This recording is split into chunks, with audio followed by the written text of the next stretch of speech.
Salam sejahtera, satu lagi rahsia ataupun pendedahan yang mengejutkan kita daripada 6 ahli parlimen bersatu yang telah menyokong Anwar Ibrahim. Arahan parti satu perangkap, 6 ahli parlimen bersatu akan pertahan kerusi. Wow, apa cerita ini? Ahli Parlimen Bukit Gantang, Syed Abu Hussein, Syed Abdul Faisal menyifatkan arahan Majlis Pimpinan Tertinggi MPT Bersatu supaya 6 ahli parlimen parti itu termasuk dirinya menyatakan sokongan sebagai satu perangkap dan penganiayaan. Sebelum ini, 6 ahli parlimen bersatu itu menyatakan sokongan mereka terhadap Anwar Ibrahim. Sepanjang kami menyokong kerajaan Perdana Menteri ke-10, kami tak pernah katakan kami bukan ahli parti bersatu. Tak pernah, kata beliau lagi. Dan kami tak pernah buat apa-apa poster yang menunjukkan kami bukan ahli bersatu. Kami tidak menentang perlembagaan parti. Kami tidak menentang prinsip parti, katanya lagi. Apa yang kami buat ialah kami masih lagi menjadi ahli parti bersatu. Kami tidak menentang dasar-dasar parti. Kami memberi sokongan mengikut prinsip-prinsip perlembagaan dan raja berdaulat, kata beliau lagi. Tetapi bila benda itu tidak kena, maka parti mengambil satu tindakan lain dengan memindah perlembagaan, katanya pada sidang media di Bukit Gantang hari ini. Menurut Syed Abdul lagi, pindaan perlembagaan yang berkuat kuasa 1 April itu tidak boleh mengenakan tindakan restriktif terhadap 6 ahli parlimen bersatu itu. Maknanya patah balik belakang tak boleh. Apa mereka buat? Mereka mengeluarkan arahan daripada MPT, katanya. Itu arahan yang dibuat selepas pindaan. Kami bagi sokongan lebih awal. Arahan MPT ini seolah-olah menganiayai dan memerangkap kami, katanya pada sidang media hari ini di Bukit Gantang. Hari ini yang disiarkan secara langsung di media sosial Facebook. Pada 20 Jun lalu, Bersatu Memaklumkan telah menyerahkan notis pemakluman kekosongan kerusi di bawah perkara 49A Perlembagaan Persekutuan membabitkan 6 ahli parlimen bersatu ke pejabat Speaker Dewan Rakyat. Naib Presiden Bersatu Ronald Kiandi berkata, notis membabitkan kekosongan kerusi Parlimen Jeli, Gua Musang, Bukit Gantang, Kuala Kangsar, Tanjung Karang dan Labuan itu juga telah ditandatangan olehnya selaku Ketua WIP. Pengesahan kekosongan luar jangka ini hendaklah dihormati. Apatah lagi Seksyen 18C Akta Pertubuhan memperuntukkan sebarang keputusan sesuatu parti politik adalah muktabad dan konklusif, katanya.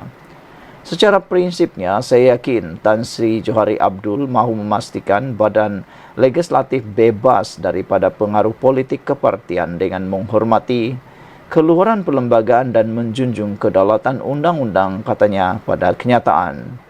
Dalam pada itu, Syed Abu Fahasin berkata pihaknya telah menghantar surat bagi menjelaskan perkara itu kepada Speaker Dewan Rakyat. Tegasnya, 6 ahli parlimen yang menyokong Perdana Menteri itu tidak bersalah ataupun melanggar perlembagaan parti bersatu. Dalam pada itu, Syed Abu Hussein berkata dia sedia mempertahankan kerusi di sandangnya jika pilihan raya diadakan. Saya mempunyai keyakinan penuh. Setelah saya membaca detailnya, kemungkinannya kita tak tahu. Tapi kalau ada PRK, saya sedia untuk mempertahan, kata beliau lagi. Katanya, dia yakin Speaker Dewan Rakyat akan membuat keputusan dalam tempoh 3 minggu ketika persidangan berlangsung. Menurut Syed Abu Hussein lagi, keputusan yang dibuat Speaker Dewan Undangan Negeri Adun Kelantan mengenai pilihan rakyat kecil Dun Nenggiri tidak mempengaruhi Speaker Dewan Rakyat. Sekian untuk kali ini. Jangan lupa tinggalkan komen anda, tekan butang subscribe. Bye-bye. Salam sejahtera. Akhirnya Anwar Ibrahim tampil memberikan jawaban mengapa beliau tidak dapat membantu berkempen di PRK Sungai Bakar.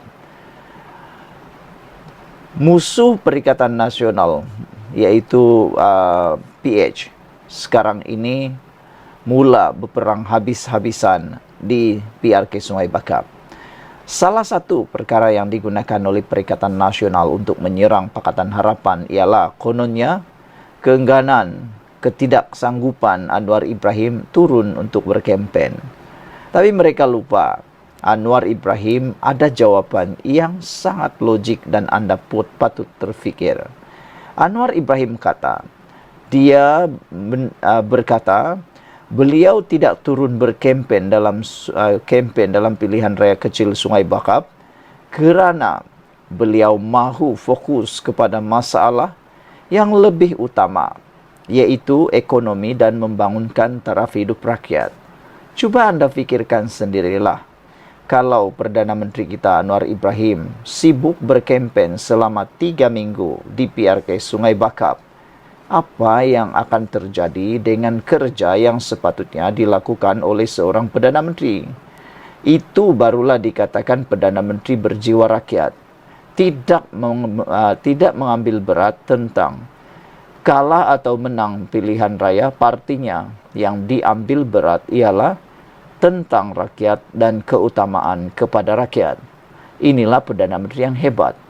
Kalau Anwar Ibrahim betul-betul hanya memikirkan parti dan kepentingannya, sudah tentu beliau akan mengambil langkah membantu calon, terutamanya di PRK Sungai Bakap yang calonnya ialah calon PKR. Sebagai Presiden PKR, Anwar Ibrahim wajar berada di sana. Tapi dia tahu lebih ramai yang boleh bantu di sana. Rafizi Ramli dah ada di sana. Anwar Ibrahim sangat mempercayai Rafizi Ramli. Maknanya Anwar Ibrahim ialah seorang pemimpin yang sangat hebat, mempercayai orang kanannya, dan beliau melakukan pekerjaan yang wajar beliau lakukan, yang harus beliau lakukan, yaitu sebagai Perdana Menteri. Tentulah kalau Anwar Ibrahim memikirkan hanya kemenangan, beliau pasti akan berada di Sungai Bakap. Tapi, kata Anwar Ibrahim, dia patut lebih mengutamakan yang lebih utama, yaitu ekonomi dan membangunkan taraf hidup rakyat. Saudara, 3 minggu berkempen itu kalau digunakan untuk mencari pelaburan, menaikkan taraf hidup rakyat, itu lebih bermakna. Dan pasti, walaupun tanpa kehadiran Anwar di Sungai Bakap, diyakini oleh netizen, penganalisis politik bahawa kerusi di Sungai Bakap juga akan dapat dirampas semula oleh Pakatan Harapan. Justru pengerusi Pakatan Harapan itu meminta rakan-rakan dalam parti dan semua pihak memahami keadaan beliau yang tidak turun berkempen membantu calon PH, yaitu Dr. Johari Arifin. Kata Anwar Ibrahim, saya tak bertanding di Sungai Bakap. Saya tak pergi pun Sungai Bakap. Saya tumpu masalah ekonomi, bangunkan rakyat. Tak ambil gaji, kata Anwar lagi. Saya tidak pergi Sungai Bakap sebab saya fikir saya kena terus bekerja, kata Anwar lagi. Petang ini kita jumpa jawatan kuasa pemandu unit penyelarasan pelaksanaan Jabatan Perdana Menteri ICU JPM, pegawai-pegawai daerah dan lain-lain untuk bincang pembangunan projek-projek Bumi Putra Pulau Pinang, kata beliau lagi. Kata Presiden PKR itu, beliau telah menyerahkan kepada rakan-rakan dalam gabungan parti bawah Kerajaan Perpaduan, termasuk Timbalan Pengerusi Majlis Pimpinan Negeri MPN Pulau Pinang, Datuk Dr. Muhammad Abdul Hamid untuk membuat kerja di kawasan tersebut. Inilah Perdana Menteri berjiwa rakyat. Jangan lupa tinggalkan komen anda. Salam sejahtera. Bila sebut Muhyiddin dan Mahathir, pasti anda teringat prestasi mereka. Tak boleh disangkal bahawa sepanjang pemerintahan Mahathir sebagai Perdana Menteri sebanyak 2 kali, banyak sumbangan beliau. Namun demikian, banyak juga perkara-perkara yang sebenarnya agak kontroversi ketika beliau menjadi Perdana Menteri. Hari ini, patutlah tidak puas hati prestasi kerajaan Madani. Orang kuat pun Muhyiddin dan Mahathir. Terbongkar sudah siapa orang kuat Institute Masa Depan Malaysia MASA yang mengeluarkan kajian kononnya 58% responden tidak berpuas hati dengan prestasi kerajaan Madani. Yang ini memang lucu, yang ini memang sangat-sangat lucu. Rupa-rupanya ini orang kuatnya. Simakan di laman web rasmi institut itu mendapati pengerusi Perikatan Nasional Tan Sri Muhyiddin Yassin merupakan pengerusi dan pengasas MASA. Ini satu perkara yang memang lucu. Pastilah kalau Muhyiddin adalah pengerusi kepada MASA, sudah tentu hasil kajiannya akan lebih menjurus kepada Muhyiddin Yassin untuk mengap-apkannya, untuk menaik-naikkan nama Muhyiddin dan bukannya membuat satu kesimpulan, satu dapatan ataupun satu keputusan diumumkan yang natural. Ianya pasti berat sebelah. Anda pun dapat fikirkan secara logiknya. Sementara itu, seorang lagi pengasas ialah Tun Dr. Mahathir Mohamad dengan pemegang amanah antaranya ialah Datuk Dr. Razi Jidin dan juga Naib Presiden Bersatu. Mengulas status MASA, pemerhati politik Najib Bakar mempersoal hasil kajian yang turut merumuskan bahawa ekonomi negara menjadi semakin merucing itu. Institut Masa Depan Malaysia Perikatan Nasional sebenarnya Institut Masa Depan Malaysia ataupun MASA itu ialah Perikatan Nasional. Itu rumusannya, mudah sahaja, kata pemerhati politik Najib Bakar. Jawab servis sendiri guna Saitro, seorang 10 akaun agaknya sindir beliau lagi. Pastilah mereka akan membuat satu kajian responden yang akan merumuskan keuntungan untuk mereka. Cubalah buat natural baru kita tahu. Najib turut berkongsikan gambar pejabat MASA yang beralamat di Jalan Ara dekat Bangsar di Ibu Negara. MASA mendakwa kajian yang dijalankan melibatkan 1,920 responden berumur 18 tahun ke atas di Semenanjung Malaysia. Mereka kononnya ditemu bual mengenai isu-isu semasa ekonomi, sosial dan politik menerusi telefon dari 30 April hingga 26 Mei lalu. Institut itu turut memaklumkan hanya 39% responden Melayu menyatakan mereka berpuas hati dengan prestasi Anwar sebagai Perdana Menteri, manakala responden China dan India masing-masing 74 dan 60%. Saudara-saudara sekalian, pendedahan ini memang luar biasa. Akhirnya, tembelang sebenar konon kajian MASA ini adalah ini dia orang kuat Muhyiddin dan Mahathir. Patutlah tak puas hati prestasi kerajaan Madani. Jumpa lagi, bye-bye. Salam sejahtera. Terima kasih kerana bersama dengan saya di Nazilin Unity Channel.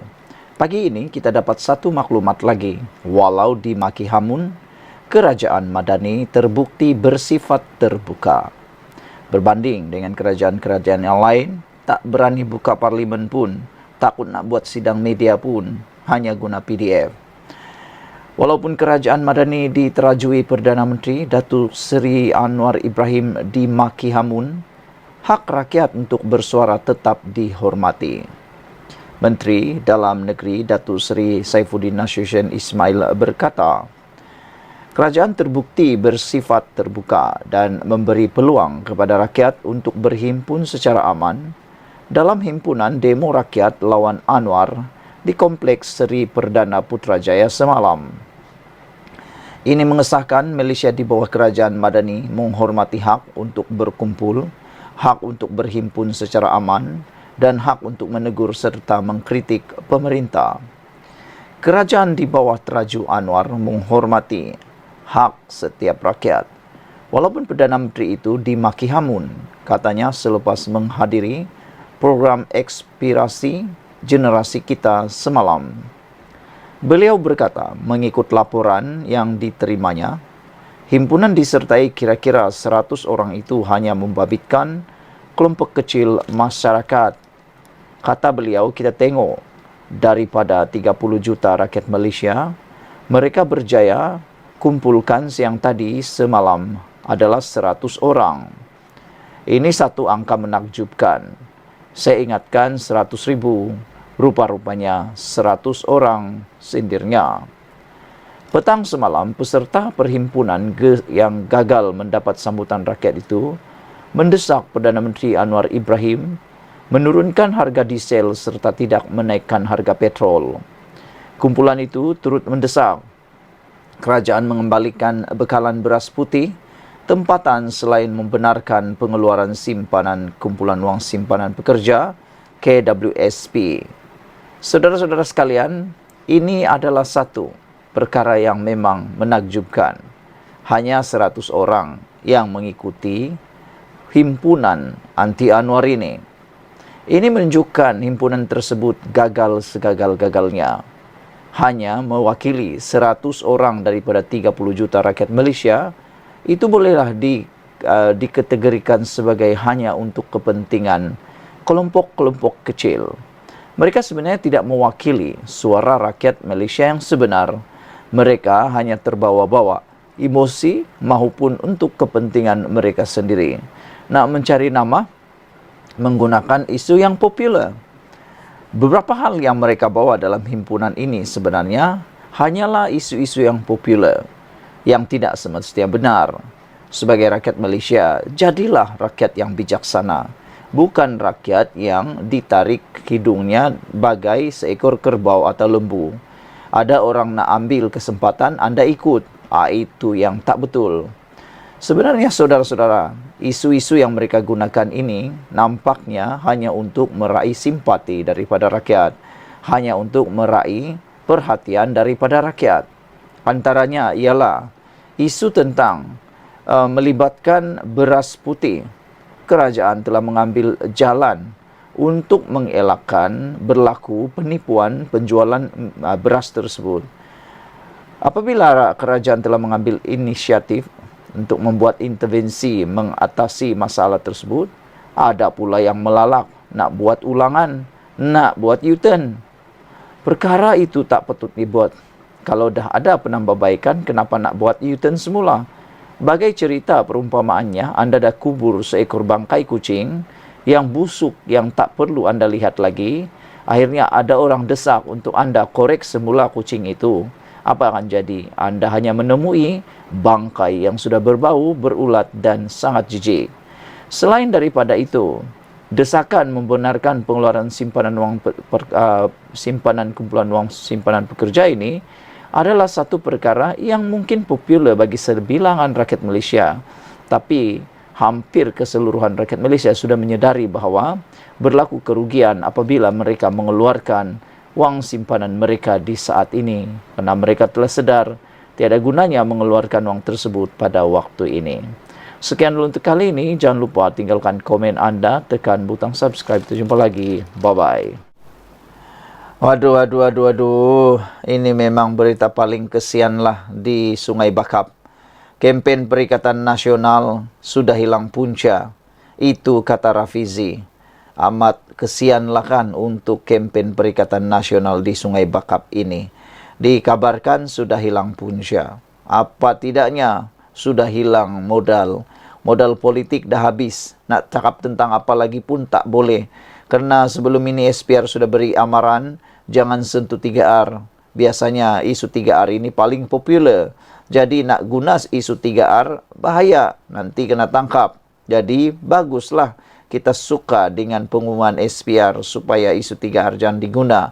Dengan penegasan perkara itu, kedua-dua pakatan, iaitu Pakatan Harapan dan juga Perikatan Nasional, Kerajaan dan Pembangkang, wajib untuk tidak menggunakan isu 3R. Jadi, siapa yang akan kehilangan modal?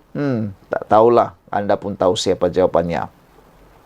Timbalan Presiden PKR Rafizi Ramli menyifatkan kempen Perikatan Nasional sudah hilang punca.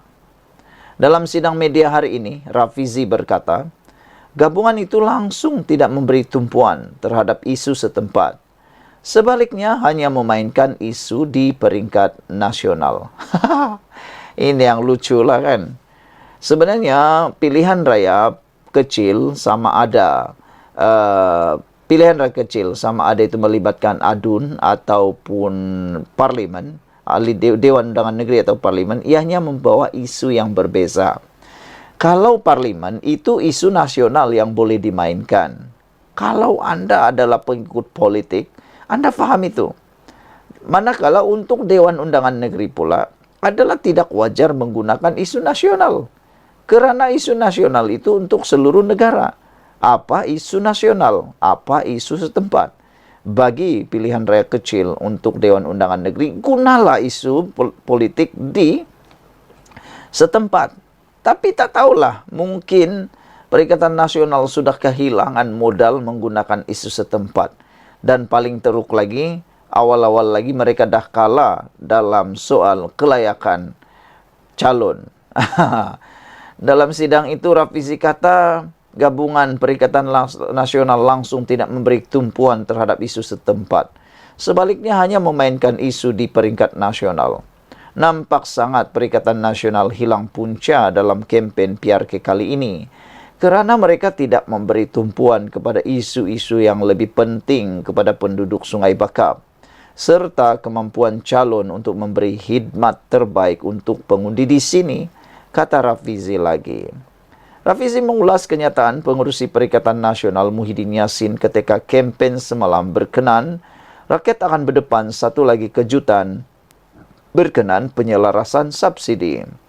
Muhyiddin merujuk kenyataan Rafizi bahawa kerajaan akan menggunakan strategi sama seperti penyelarasan subsidi diesel, iaitu dengan tidak membuat makluman awal kepada umum berkenan sebarang keputusan berkaitan penyelarasan subsidi petrol RON 95.